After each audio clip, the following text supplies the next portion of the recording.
ప్రజాప్రతినిధులతో సమన్వయం చేసుకుంటూ జిల్లా సమగ్రముగా అభివృద్ధి చెందేలా చర్యలు తీసుకుంటారని నూతన జిల్లా కలెక్టర్ పి రాజాబాబు అన్నారు. ప్రకాశం జిల్లా 39వ కలెక్టర్ గా శనివారం ఆయన బాధ్యతలు చేపట్టారు. ముందుగా ఎన్ఎస్పి గెస్ట్ హౌస్ నుంచి కలెక్టర్ కు joint collector R Gopalakrishna, DRO B Chinna Obulesu, Ongole RDO Lakshmi Prasanna, Kanigiri RDO Keshavardhan Reddy, ఇతర రెవెన్యూ అధికారులు ఘన స్వాగతం పలికారు. అనంతరం ప్రకాశం భవన్ కు తోడుకుని రాగా వేద పండితులు పూర్ణకుంభంతో ఘన స్వాగతం పలికారు. హిందూ, ముస్లిం, క్రైస్తవ మత పెద్దల ఆశీర్వచనాల మధ్య జిల్లా కలెక్టర్ గా రాజాబాబు బాధ్యతలు స్వీకరించారు. ఈ సందర్భంగా పలువురు జిల్లా స్థాయి అధికారులు, ఉద్యోగులు కలెక్టర్ ని కలిసి పుష్పగుచ్చాలు అందజేసి శుభాకాంక్షలు తెలిపారు.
Thank you, sir. Thank you.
District జిల్లా కలెక్టర్గా బాధ్యతలు తీసుకోవడం జరిగింది. నాకు ముందుగా నాకు ఈ అవకాశం కల్పించినటువంటి గౌరవ ముఖ్యమంత్రి వర్యులు శ్రీ నారా చంద్రబాబు నాయుడు గారికి కృతజ్ఞతలు తెలియజేసుకుంటున్నాను. అదేవిధంగా ఈ జిల్లాలో ఇంతకుముందు పనిచేసినటువంటి కలెక్టర్ ఏవైతే ప్రజలకు ఉపయోగపడేటువంటి మంచి పనుల్లో ఏ విధమైనటువంటి నిర్ణయాలు తీసుకున్నప్పటికీ వాటిని ప్రజలకు ఉపయోగార్థం అవి కంటిన్యూ చేయడం జరుగుతుంది. అదేవిధంగా ఈ జిల్లాలో ఉన్నటువంటి సమస్యలు పరిష్కారానికి కృషి చేయడం జరుగుతుంది.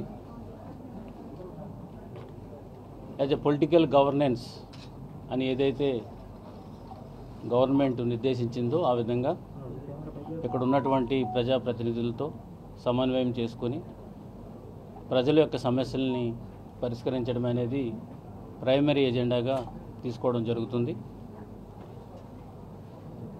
నా ఉద్దేశ ప్రకారం there is no problem without a solution. పరిష్కారం లేనటువంటి సమస్య అనేది ఏది లేదనేది నేను ఎప్పుడు నమ్ముతాను. దానికి అన్ని రకాలుగా ప్రకాశం జిల్లాలో ఉన్నటువంటి ప్రజలు ఏ సమస్య మీద వచ్చినప్పటికీ కూడా సమస్యని 100% నేను నాతో ఉన్నటువంటి సిబ్బంది అందరం కలిసి కృషి చేస్తామని సందర్భంగా మీ అందరికీ తెలియజేసుకుంటున్నాను. దీంతో పాటు నగర ప్రజలకి మీడియా మిత్రులందరికీ తెలియజేసుకునేది ఏంటంటే ఏ సమస్య ఉన్నా 24/7 మీకు మీ కలెక్టర్ అందుబాటులో ఉంటాడు. అదేవిధంగా మీడియా మిత్రులు కూడా ఏ సమస్య ఉన్నప్పటికీ కూడా నా దగ్గరికి తీసుకొచ్చి దాని పరిష్కారం దిశగా అందరం కూడా కృషి చేయాలనేది ఈ సందర్భంగా మీ అందరికీ తెలియజేస్తున్నాం. ప్రజలకు ఏ విధమైన ఇబ్బంది ఉన్నప్పుడు కూడా అది తీసుకొస్తే సత్వరం దాని మీద మనం రెస్పాండ్ అవ్వడం జరుగుతుంది. అదేవిధంగా ఏ పెద్ద సమస్య ఉన్నప్పటికీ కూడా ప్రజాప్రతినిధులతో చర్చించి తగు నిర్ణయం తీసుకుని ఆ సమస్యను కూడా పరిష్కరించడం జరుగుతుంది. గవర్నమెంట్ కొన్ని ప్రత్యేకమైనటువంటి టార్గెట్స్ ఉన్నాయి ప్రజల ఉపయోగార్థం. వెలుగొండ ప్రాజెక్ట్ అయితేనేమి, తర్వాత కొన్ని ఇన్ఫ్రాస్ట్రక్చర్ ఇష్యూస్ ఏవైతే ఉన్నాయో వాటికి సంబంధించిన ఇష్యూస్ మీద సత్వరం అందరూ ఆఫీసర్స్ కూడా వర్క్ చేసి దాన్ని కూడా త్వరితగతిన టార్గెట్ రూపంలో పెట్టుకుని అది కంప్లీట్ చేయడం జరుగుతుంది. So thank you very much for coming all the way here. So ఈ సందర్భంగా ప్రజలందరికీ కూడా ఒకసారి నేను కృతజ్ఞతలు తెలియజేస్తున్నాను.